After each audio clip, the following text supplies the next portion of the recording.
Amen. Muli po isang maganda at pinagpalang araw po sa ating lahat. Ako po ay nagagalak at nagpapasalamat sa ating Panginoon na muli po tayong nagkasama-sama, hindi man po physically, kundi spiritually, even though it is a virtual thing, ay pinagsama-sama po tayo ng ating Panginoon upang patuloy na mag-aral ng mga salita ng ating Panginoon. Ang pag-aaralan nga po natin sa buwan ng Agosto ay may paksa na living by living by faith. So, yun po yung ating paksa sa buwan na ito na kung saan po ay pag-aaralan po natin kung paano po mamuhay ng may sa pananampalataya sa ating Panginoon. Ang nakalagay po sa ating bulletin board ngayon, yung mga topic po natin sa buong isang buwan. Ang pag-aaralan po natin ngayon ay the essence of faith. Ang pag-aaralan po natin next week ay yung faith in action scripture. So ano po yung mga uh, pamamaraan ng pagpapahayag natin, pagpapakita natin ng ating pananampalataya.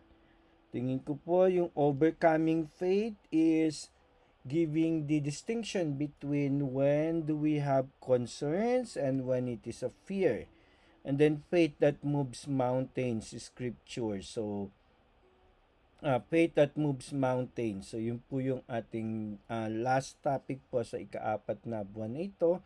At inaanyayahan ko po na patuloy tayong dumalo sa gawain ng ating Panginoon upang patuloy tayo maging kabahagi doon sa mapagpatuloy natin yung pag-aaral natin ng salita ng ating Panginoon. At bago po tayo dumako sa pag-aaral ng salita ng ating Panginoon, tayo po ay lumapit sa ating Panginoon, tayo po ay manalangin, humingi po tayo ng gabay at patnubay sa ating Panginoon sa pag-aaral ng kanyang mga salita. Aming amang banal na makapangyarihan sa lahat, pinupuri ka po namin at pinasasalamatan sa araw na ito, Panginoon. Tunay nga po, Panginoon, na napakadakila mo, Panginoon. Salamat, Panginoon, sa pagkakataon na ibinigay mo sa amin, Panginoon. Salamat, Panginoon, sa iyong presensya sa aming kalagitnaan sa araw na ito, Panginoon. Dalangin po namin na linisin mo ang sisidla ng iyong mga salita. Walang iba kundi ang aming puso, Panginoon, upang magtanggap namin, Panginoon, ang mensaheng nagbumula sa iyo, Panginoon. Buksan mo nga po ang aming espiritual na pandinig upang marinig namin ang iyong mga salita, ang iyong tinig, Panginoon. Buksan mo rin po ang aming espiritual na paningin upang makita namin ang tunay na nais mo sa buhay ng bawat isa sa amin, Panginoon. Lord, dalangin po namin, Panginoon, ikaw ang manguna, maghari, Panginoon, sa amin sa pag-aaral namin ng iyong mga salita. Itago mo ko sa iyong likuran, hindi ang aking kahinaan na makita, bagkus ang iyong kapangyarihan, Lord God. Lord, sa iyo ang lahat ng kapurihan, kadakilaan, kaluwalhatian, Panginoon, sa matamis sa pangalan ng aming Panginoon at tagapagligtas, walang iba kundi ang iyong anak na si Jesus. At ang lahat ng lingkod ng Diyos ay magsabi ng Amen. Amen. Tunay nga po na napakadakila po ng ating Panginoon at tunay nga po na ang araw pong ito ay plinano po ng ating Panginoon para patuloy po tayo na mag-aral ng kanyang mga salita. At ang pag-aaralan nga po natin ngayon ay mula sa aklat ng Hebreyo. Binawasa ko po ng isang kapitulo yung ibinigay sa atin na teksto. Ito po ay Hebreyo 11, 1-2.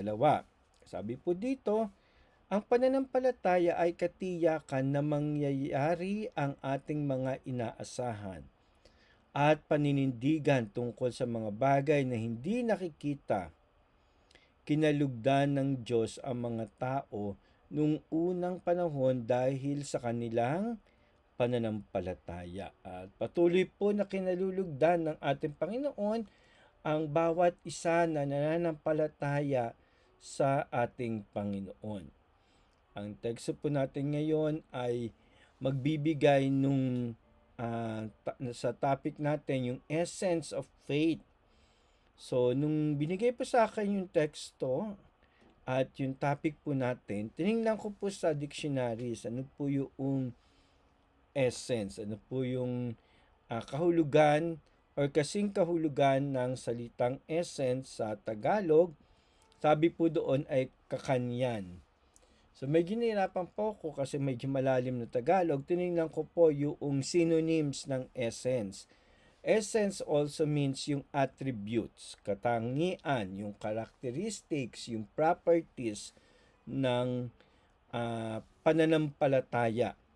Or yung another synonyms po ng the word essence is yung meaning, ang kahulugan ng pananampalataya. At dito po sa teksto natin sa araw na ito, pinakita po sa unang bahagi ng ating teksto, ibinigay po yung brief definition ng pananampalataya.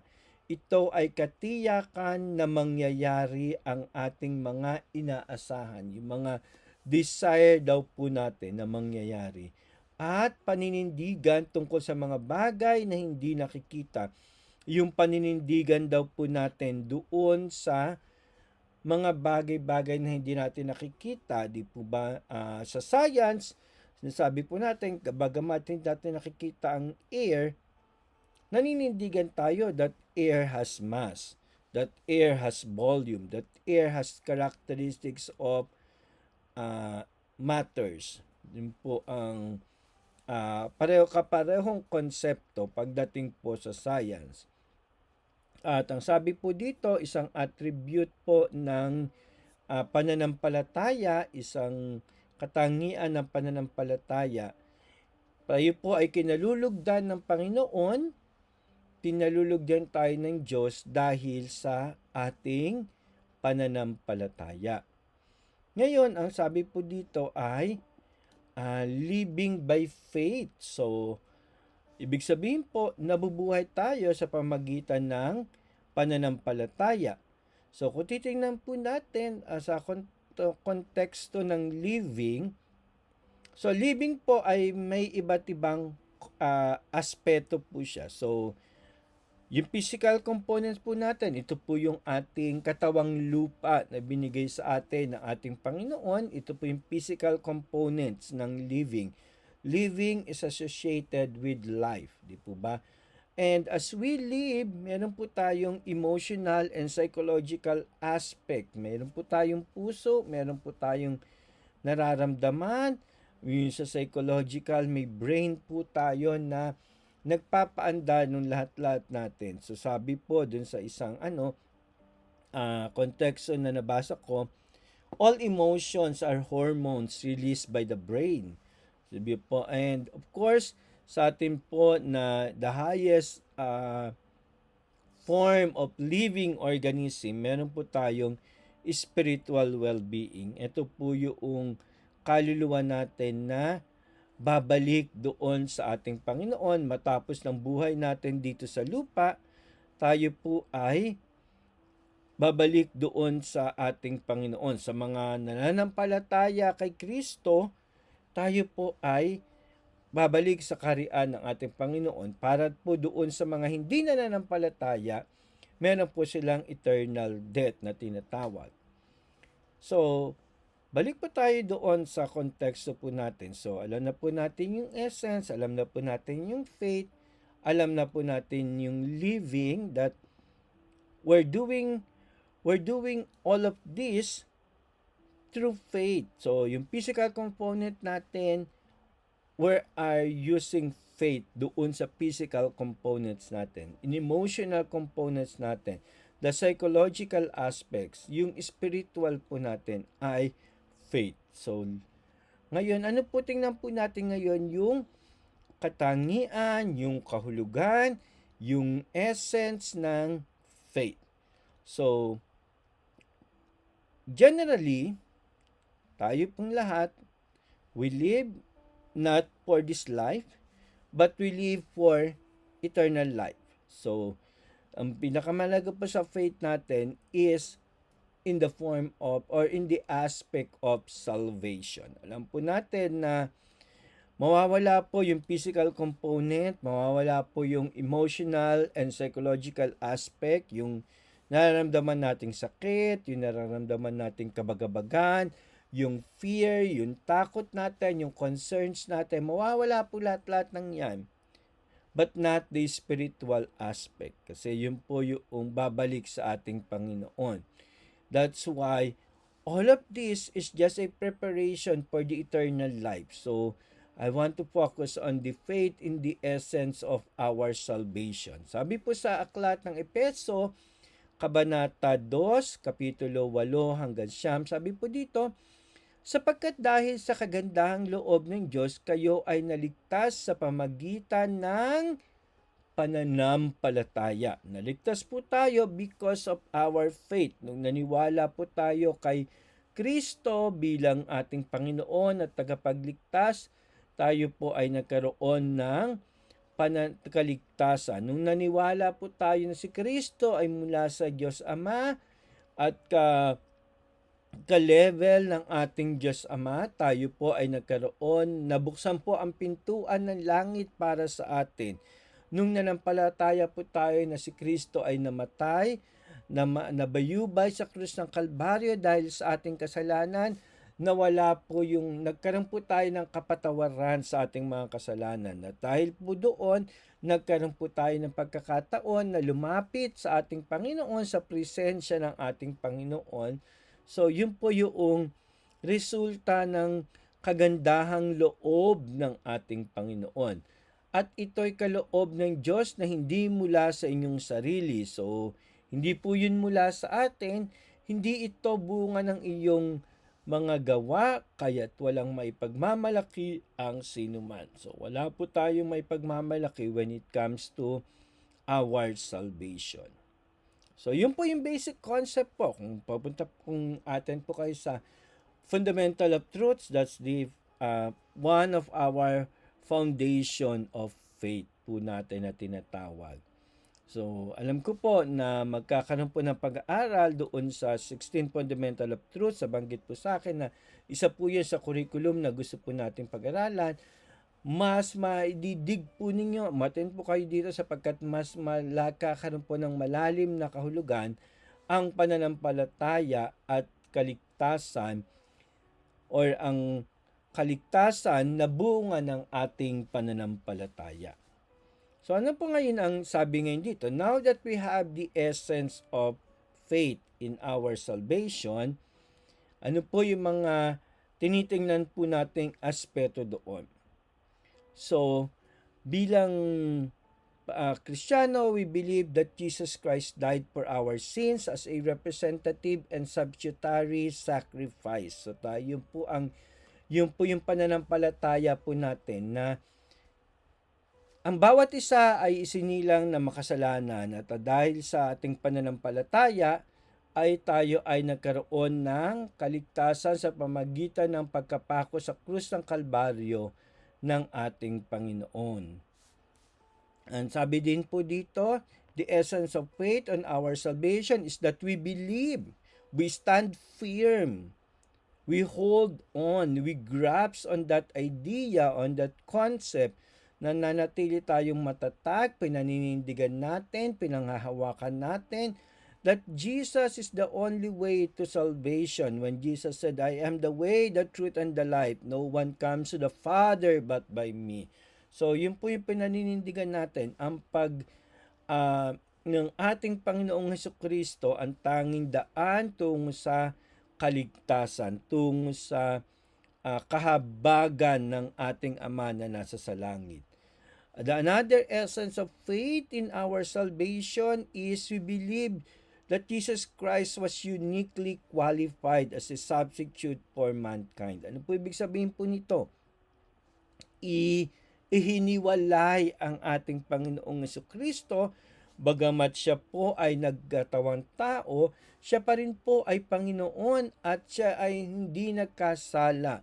Siya po ay itinangi ng ating Panginoon upang maging substitute, doon sa ating mga kasalanan. So, yun po yung essence of faith sa ating kaligtasan. Ano pa po? Sabi po dito, we believe that Jesus Christ rose from the grave and ascended into heaven. In the same manner po, we believe na tayo ay muling bubuhayin ng ating Panginoon at tayo ay makakasama ng ating Panginoon. Ang bawat mananampalataya ay magkakaroon ng pag-asa sa buhay na walang hanggan. Ang katawang lupa po natin na ito ay mabubulok, mamamatay po, tumatanda po tayo, nakakaramdam po tayo ng iba't ibang mga sakit, hinagpis, or nakakaramdam po tayo ng ibang mga nagde-deteriorate, nanghihina, nang lalamlay ang ating kalakasan, ang ating paningin, ang ating maring dumating yung pandinig, mawawala din yung pandinig natin. Pero alam po natin, nananampalataya po tayo na tayo'y bubuhayin muli ng ating Panginoong Jesucristo sapagkat binuhay siya ng ating Ama na nasa langit at tayo'y tatawagin ng ating Panginoon kasama niya doon sa kanyang kaharian. We believe that individual salvation involves specific ingredients. So, kung tayo po ay magpupuri, sumasamba sa ating Panginoon, sumamba po tayo ng hindi natin iniisip, yung iisipin ng ating kapatiran, hindi natin iisipin yung sasabihin ng ating kapatiran, sumamba tayo at magpuri tayo sa ating Panginoon sapagkat pag humarap po tayo sa ating Panginoon, on the judgment day, hindi po natin katabi yung katabi mo ngayon. Magiging mag-isa ka po doon sa harapan ng ating Panginoon. Kaya tapikin po ninyo yung inyong kapatiran na nasa kanan po ninyo. Binyong kapatid, good luck pagdating sa langit. Or tingnan po ninyo yung nasa kaliwa ninyo, yung kapatid, aantayin kita sa langit. Yan. Yun po yung ating, it's an specific ingredient sa bawat isa sa atin. In the same manner, dadaan ka sa iba't ibang pagsubok, individually po yan. Maaring yung mga pagsubok sa inyo ay hindi katulad ng pagsubok sa akin. Nasabi ko nga po minsan, maaring sa iba sa atin, mamumblema kayo kasi may utang kayo na 2,000, 5,000. Pagka umutang po ako ng mga nasa $50,000. So that's the loan for me. So yun po yung ganun ang utang sa akin. And hindi po sa pagmamalaki, kundi tinitingnan ko po yun na sila, yun lang yung kailangan nila. They survive on that amount. I may not survive on that amount. So, ganun po yung iba-iba po tayo ng magiging pagsubok natin. So, specific ingredients din po ang meron tayo. Sapagkat ang relasyon po, ang salvation po sa ating Panginoon ay individual din po. Hindi dahil kapatid mo si ganito ay maliligtas ka na. Hindi dahil ang nanay mo ay Kristiyano ay maliligtas ka na rin. So, individual po ang pakikitungo ng ating Panginoon sa bawat isa sa atin. Ano pa po ang essence ng faith sa ating salvation? Kaya, hindi po pwedeng pare-pareho tayo ng faith sa harapan ng ating Panginoon. Hindi po pare-pareho ang pananampalatayang ipinagkakaloob ng ating Panginoon. Even though that God is the source of our faith, we have different ways that we consume the faith that we have. Sabi po dito, we believe that salvation is based on God's grace, hindi po sa ating gawa. Yan po yung pananampalataya po natin. Sovereign choice ng ating Panginoon. Kaya't patuloy po tayong manampalataya sa ating Panginoon. Meron po akong konteksto na nabasa ng loving God versus pleasing God. Are you loving your God Or are you just pleasing the God? Di po ba? So, let's focus more on loving Lord. We do this because we love the Lord. It's not because I please the Lord. I want to please Him. I give tithes because I love the Lord. It's not because I please the Lord. I go to church. It's because I love the Lord. I love my God. Not because I want to please my God. It's a sovereign choice ng ating Panginoon. Kung ah, gagantipalaan niya yung pananampalatayang meron ka, it's a sovereign choice ng ating Panginoon. So we keep on working para doon sa kalaguan ng ating pananampalataya. At meron pong konteksto na we gain faith by hearing. So, pagbabasa ng salita ng ating Panginoon, pag-aaral ng salita ng ating Panginoon. And that will lead to the next part, which is a mankind's free will of choice. Ang pananampalataya po natin na tungo sa ating kaligtasan ay free will na binibigay sa atin ng ating Panginoon. It's a free will na binibigay sa atin. Bahala kang mamili. Are you going to follow the Lord or you're going to follow the world? Diba? Is it the word or the world? So, yun po yung desisyon na kailangan nating gawin, desisyon na kailangan nating pagdesisyonan. Susundin ko ba ang sinasabi ng mundo? Sino ba yung mga nasa mundo? Nandiyan dyan yung trabaho ko, nandiyan dyan yung pamilya ko, nandiyan dyan yung negosyo ko, nandiyan dyan yung mga ari-arian ko, nandiyan dyan yung mga yung future ko, yung mga umaasa sa akin. Susundin ko ba sila o susundin ko ang nais ng ating Panginoon? But again, it is an specific ingredients. There is an specific tools. There is an individual relationship with our Lord. No one can judge anyone. Hindi mo pwedeng sabihin na ay nasa na ang pananampalataya mo dahil hindi kita nakikita sa church. You cannot judge that person through that manner. Individual po ang ating relasyon sa ating Panginoon. Another thing is that the essence of faith is sanctifying and regeneration action of the Holy Spirit. The result of faith is the gain of the Holy Spirit. Yung resulta po ng pananampalataya natin sa ating Panginoon ay yung pagkakaroon po natin ng personal na relasyon sa ating banal na Espiritu Santo. Ang pananahan ng banal na Espiritu Santo sa ating buhay. That's the essence of our faith. The continuous sanctification. Yung sanctification at the beginning, pagkapatawaran, paglilinis ng ating Panginoon, and regeneration, sapagkat alam po ng ating Panginoon na darating ang pagkakataon, matutumba ka, darating ang pagkakataon, susubukin ka ng ating Panginoon, susubukin ka ng pagkakataon. Temptations will always be there. But with the action of the Holy Spirit, you can survive. You can sustain the faith that will hold you on to your salvation. Yun po yung kaligtasan natin sa ating Panginoon. Ngayon po,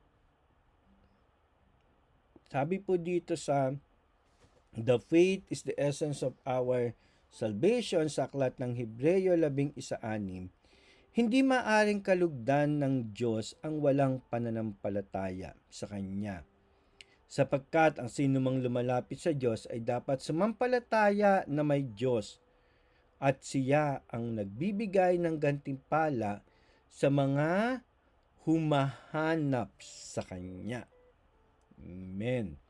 So, kung wala yung mga conditions po na nabanggit natin dito, kung wala itong mga conditions na to, yung essence ng faith in our salvations, hindi po tayo maaring kalugdan ng ating Panginoon. Sabi po ng salita ng ating Panginoon, maraming tumatawag ng Ama, Ama, Ama, pero hindi lahat sila ay kilala ng ating Panginoon.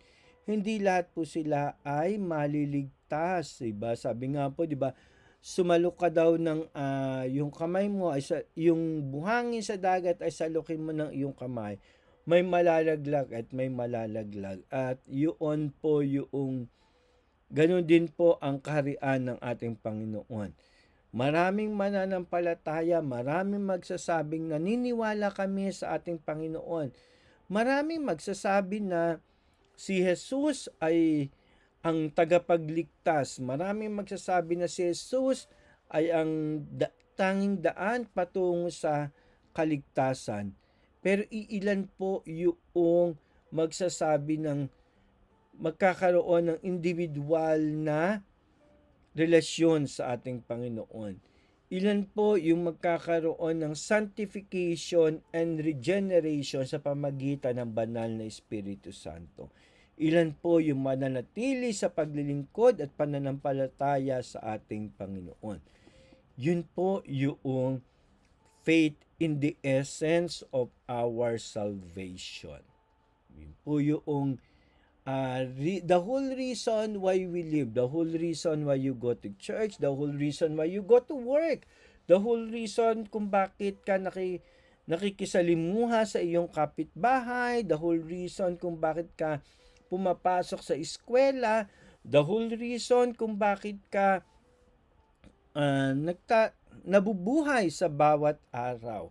Kung ano man po yung mga activities natin sa araw-araw, it is because we are preparing ourselves for the eternal life, for the salvation that will be coming from our Lord. Ngayon, nasabi po dito, what is faith in the essence of our life? Ano naman po ang pananampalataya ngayong tayo ay nabubuhay dito sa lupa? Sabi po sa Galatians 2:20, sabi po doon, kaya hindi na ako nabubuhay ngayon, kundi si Kristo na ang nabubuhay sa akin. Hindi na po tayo yung nabubuhay sa ating katawan ngayon, kundi si Kristo na. At ang buhay ko ngayon ang buhay ko ngayon sa katawan ay ikinabubuhay ko sa pamagitan ng pananampalataya sa anak ng Diyos na nagmamahal sa akin at naghandog ng kanyang sarili para sa akin. Amen. So ngayon po, habang tayo ay nabubuhay, tayo po ay mabuhay hindi para sa ating sarili, kundi para sa ating Panginoong Hesukristo. Ano po ang ibig sabihin po nito? Mabuhay po tayo ng may takot sa ating Panginoon. Sabi po dito, the essence of faith in our life is that we have the confidence that God is good. Na anuman yung nangyayari sa ating buhay, God is always good. God is always good.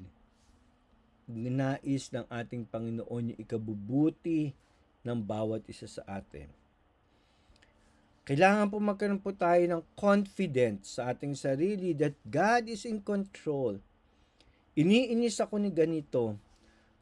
Lord,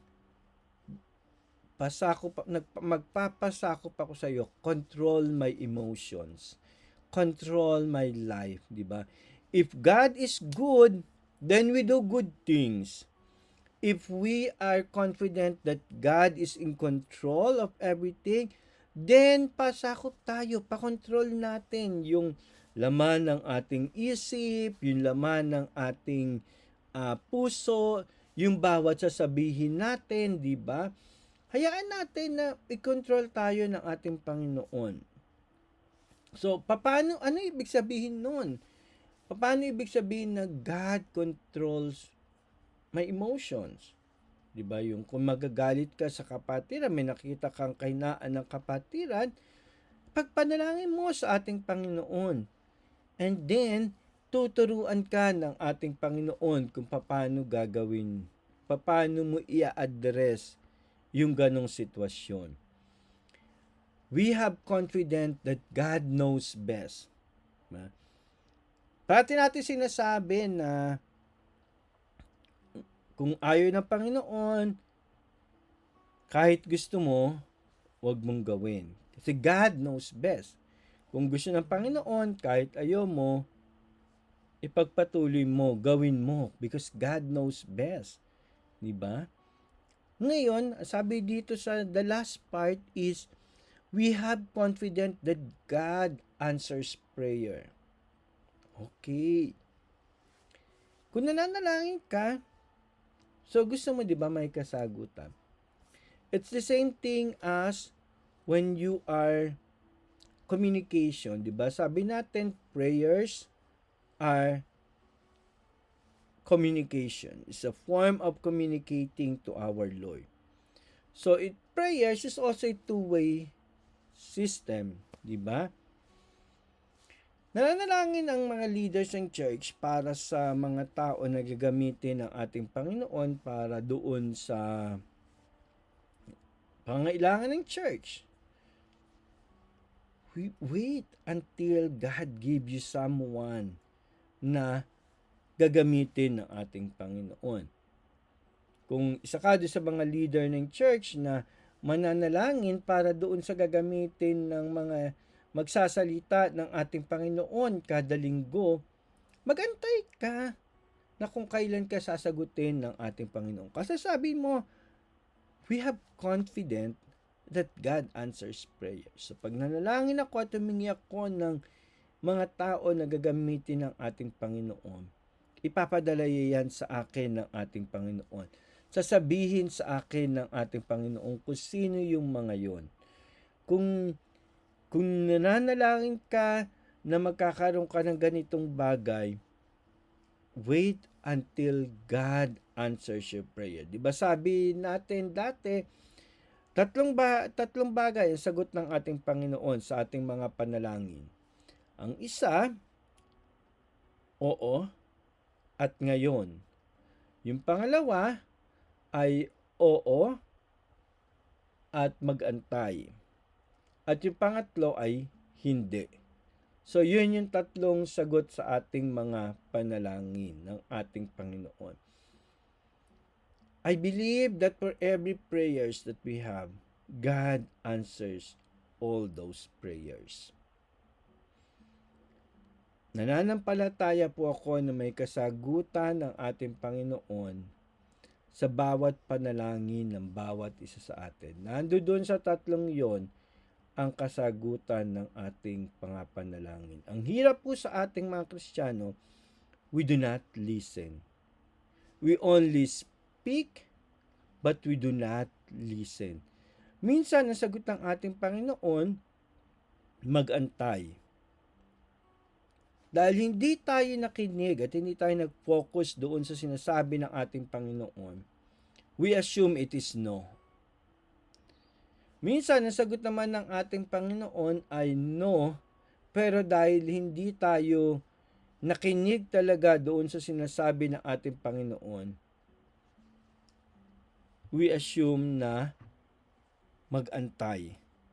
So, we really have to dig on the relationship. Kaya nga, di ba, we need to have a deeper relationship sa ating Panginoon para malaman natin kung ano talaga yung nais ng ating Panginoon.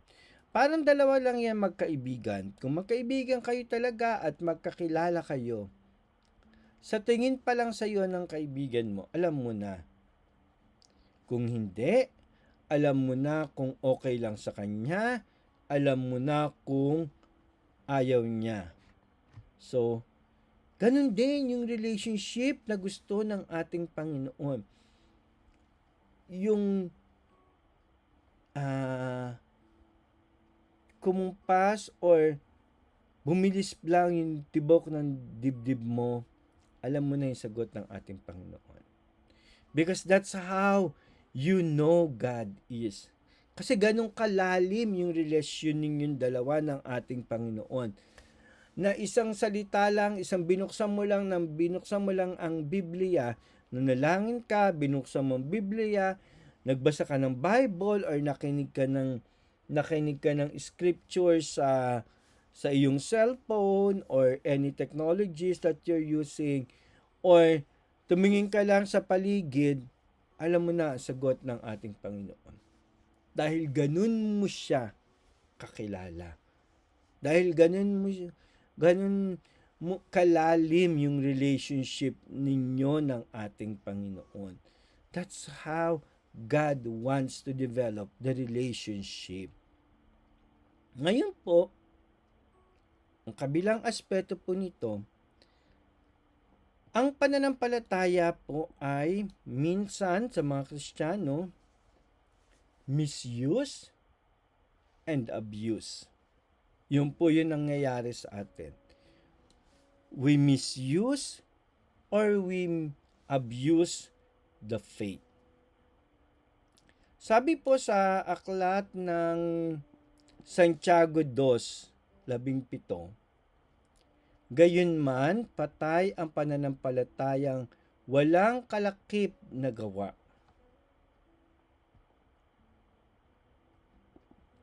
Hindi po sapat na naniniwala ka lang na si Kristo ang substitute na sacrifice para sa iyo. You should be thankful about it. So, paano ipapakita yung pasasalamat mo doon sa kaligtasang binigay sa iyo ng ating Panginoon? Dahil instead na ikaw ang ipako sa krus ng Kalbaryo, siya yung ipinako sa krus ng Kalbaryo. You should be thankful. You should be thinking, how should I thank Him? Diba? Not because I want to please God, but because I love Him for what He did for me. If you know that that Jesus is the only way to salvation, it's not enough to know that. It's not enough to believe that. May kaakibat po na gawa na responsibilidad ito. Dahil ang ating Panginoong Jesucristo lang ang tanging daan patungo sa kaligtasan, at dahil ang ating Panginoong Jesucristo ay ang natatanging itinangi para maging kapalit ng ating sacrifice natin para sa ating kaligtasan, ano ang magiging tugon natin? Again, dun sa tugon natin, we're here not to please God, but we're here because we love God. Yun po yung ating konsepto sa bawat ginagawa po natin. Then, the same thing po, pagdating po doon sa, alam mo na bubuhayin ka ng ating Panginoon. You know that this is by grace, not by actions. But faith without action is dead. Di po ba? Alam mo na may gagamitin ang ating Panginoon para sa pangailangan ng iglesia. Pero kung hindi kayo hihingi, wala din mangyayari, di ba? Because you have the faith, you have a great faith, but without action, it is dead. Alam mo na bibigyan ka ng trabaho ng ating Panginoon, pero kung hindi ka mag-apply ng trabaho, walang mangyayari. Sinabi po ng salita ng ating Panginoon, ang sino mang hindi magtatrabaho ay huwag kumain. Biblical po siya, di po ba?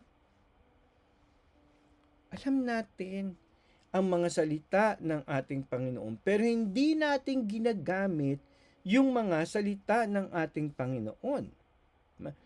Natatakot tayo na sabihin yung ganito sa ating kapatiran kasi baka masaktan siya. But we know that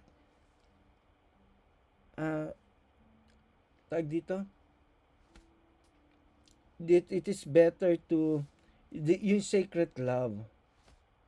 Diba?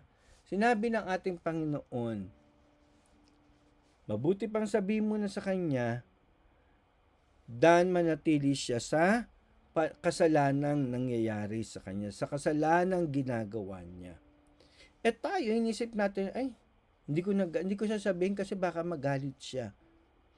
Kung may conviction ka, kung sinabi sa iyo ng ating Panginoon,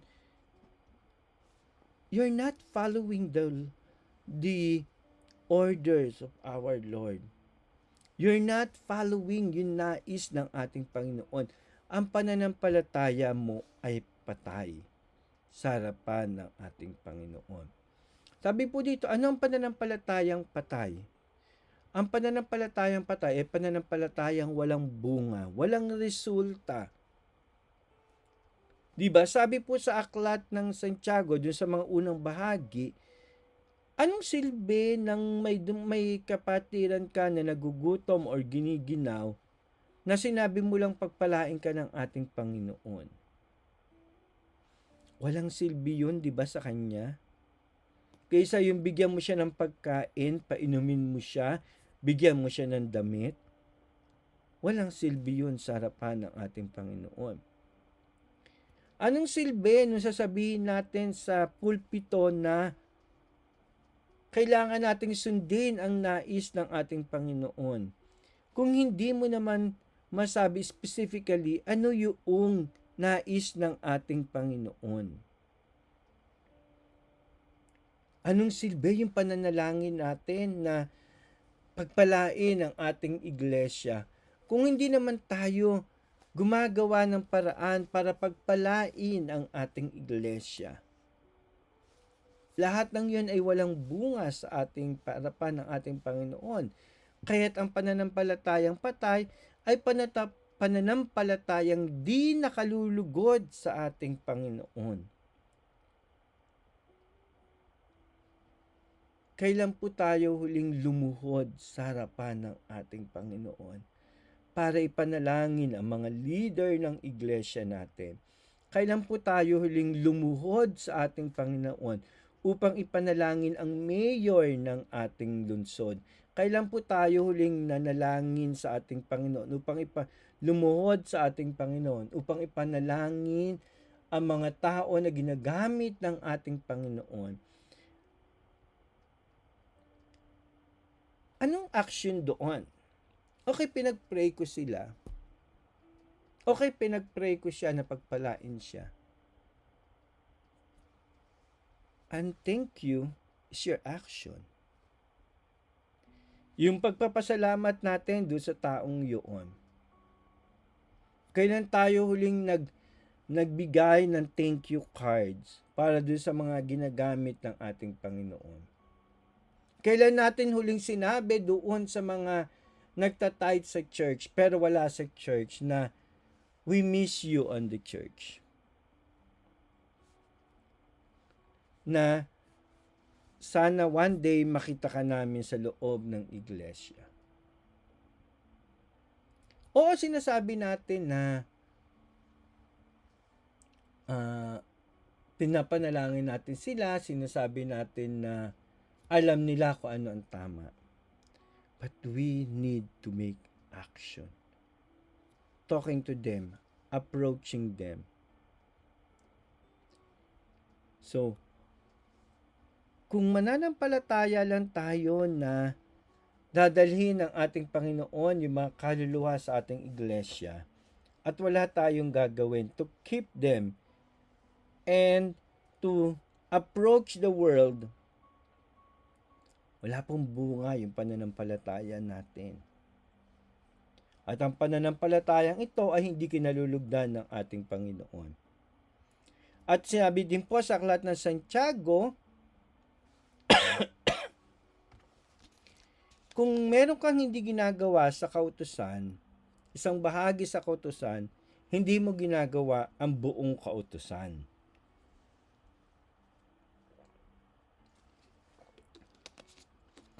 Kaya't ang pananampalatayang patay ay nagdudulot din ng kamatayan. Who are we to judge other people?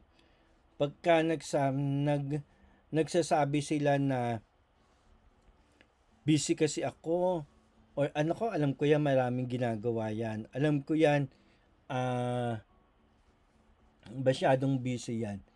Imbitahin mo. Kung kinakailangan na daanan mo sa bahay, sa linggo, daanan mo sa bahay nila.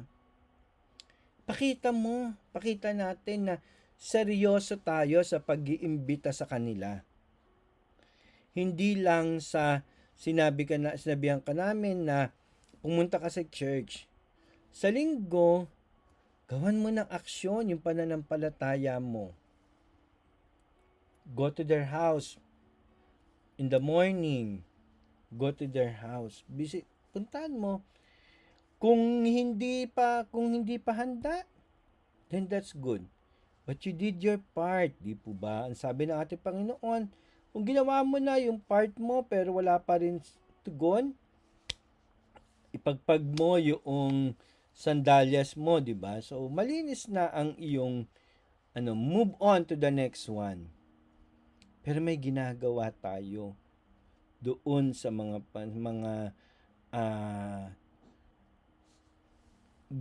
iniutos sa atin ng ating Panginoon. Minsan kasi, at nasabi ko rin po ito kay Pastora Gemma na minsan nahihiya tayong lumapit sa tao or alam naman natin na ganito. Who are we to judge them? And who are we to judge the power of the Holy Spirit and the power of the Lord? Paano kung kinausap na pala siya kagabi pa, pero hindi tayo lumapit sa ating Panginoon? The Lord said, you are not given anything because you never asked for anything. Oo, alam ng ating Panginoon kung ano ang nais natin. Oo, alam ng ating Panginoon ang ating pangailangan. But God wants a relationship with us. Kaya gusto niya nang manalangin tayo. Kaya gusto niya mag-umaksyon tayo. Kasi alam ng ating Panginoon na ito yung nakabubuti sa atin, di ba? The confidence that we have as we live here. We know that that's the best. Yung mga pinag-uusapan sa church ng board, have we prayed for those things, the agenda of the church that's supposed to be given at least 2 weeks prior to the meeting para na ipagpe-pray na siya ng mga leader para may conviction na pagdating doon sa meeting itself.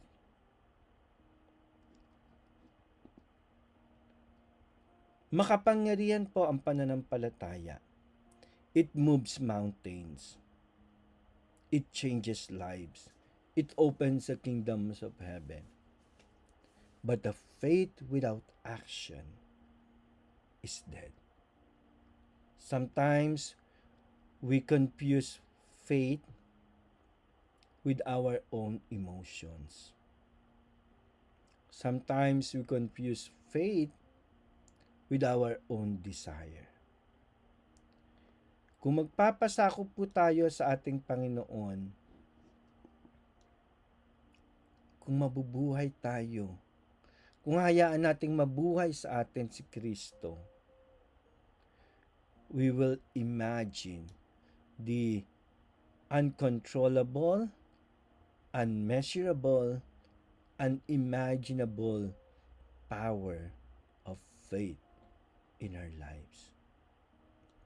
But that can only be done if we take actions. Move on. Take the single step. Diba? Sabi po doon sa isang kasabihan, a journey of 1,000 miles start with a single step.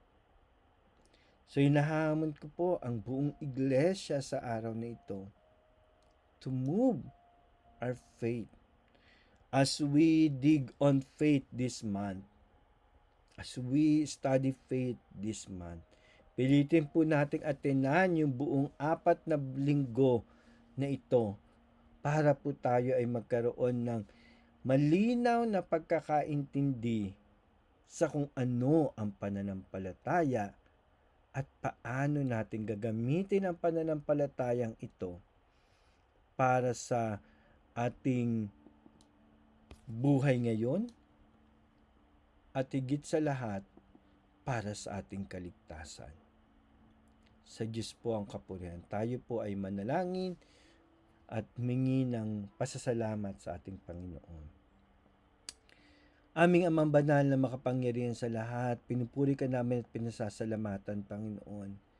Tunay nga po na you are the source of our faith, Lord God. Lord, sinabi mo na kung kami magkakaroon ng pananampalataya ng sinliit ng butil ng mustasa, Panginoon, mapagagalaw namin ang bundok, Panginoon. Lord, bigyan mo kami ng pananampalatayang may gawa, Panginoon. Faith that will yield fruits, Lord God. Faith na magbubunga, Panginoon, sa aming buhay, Panginoon. Magbubunga ng kaligtasan ng aming mga kapatiran, magbubunga ng pagpapala sa aming buhay, Panginoon. Because you are the source of everything. We have a God that owns everything, Panginoon. Faith, Panginoon, nang may pagpapasakop sa iyo, Panginoon. Faith, Panginoon, na handang sundin ang nais mo sa aming buhay, Panginoon. Because we know that you knows the best, O God. That you only want good things for us, Lord God. O, pasakop kami sa iyo, Panginoon. Patuloy mo kaming palaguin sa pananampalataya, palaguin sa pagkakakilala sa iyo, Panginoon. Patuloy mong palalimin ang aming pananampalataya sa iyo, ang aming relasyon, ang pagkakakilala namin sa iyo, Panginoon. When you said yes, no one can stop us, Lord God. Hindi sapat na nabuksan ang dagat na pula para sa mga Israelita. They need to move. They need to walk. Sapagkat ang pagbubukas ng dagat ay walang saysay kung hindi humakbang ang mga Israelita tungo sa lupang pangako mo, Panginoon. O, bigyan mo kami ng kapangyarihan, Panginoon, ng lakas ng loob, Lord God. To follow you, to follow your step. Open our spiritual ears at all time. Open our spiritual eyes at all times, O God. Lord, sa iyong kapurihan, sa iyong kadakilaan, sa iyong kaluwalhatian, Panginoon, sa matamis sa pangalan ng iyong anak at aming Panginoon at tagapagligtas, walang iba kundi si Jesus. At ang lahat ng may pananampalataya ay magsabi ng Amen and Amen. Sa Diyos po ang kapurihan at patuloy po tayong humayo, bitbit ang pananampalataya na nagmumula sa ating Panginoon. Salamat po.